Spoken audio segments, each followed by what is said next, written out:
गोइंदवाल की स्थापना गोइंदा नाम का एक व्यापारी था।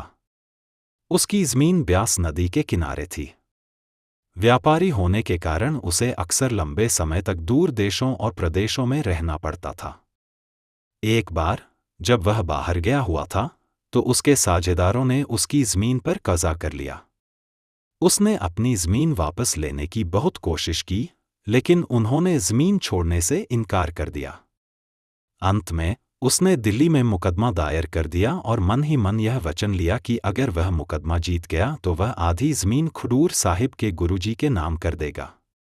ईश्वर की कृपा से वह मुकदमा जीत गया और आधी ज़मीन का मालिकाना हक गुरुजी को दे दिया।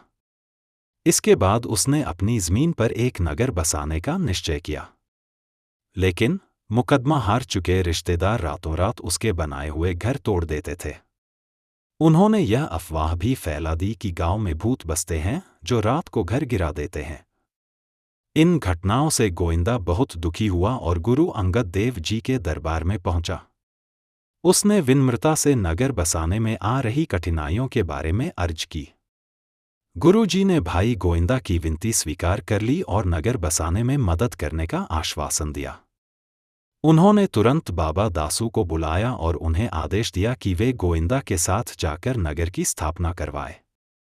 लेकिन बाबा दासू ने यह कहकर मना कर दिया कि ऐसी जगह क्यों भेजते हो जहां भूत प्रेत रहते हों, हमें तो खडूर ही अच्छा है।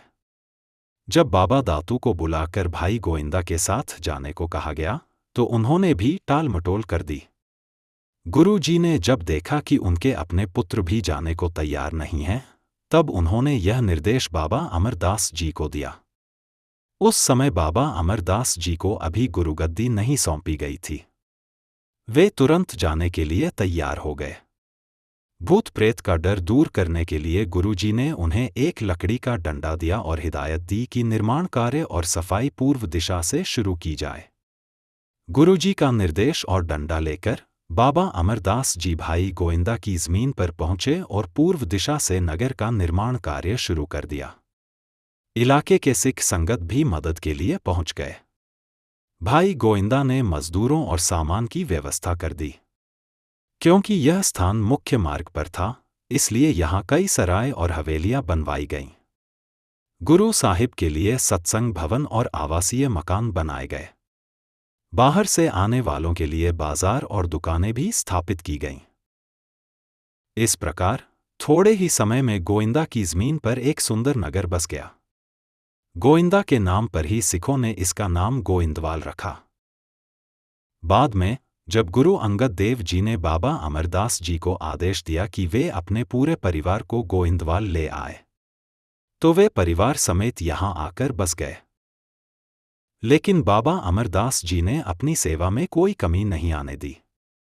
वे गुरु साहिब के लिए ब्यास नदी से जल लाकर स्नान करवाते रहे।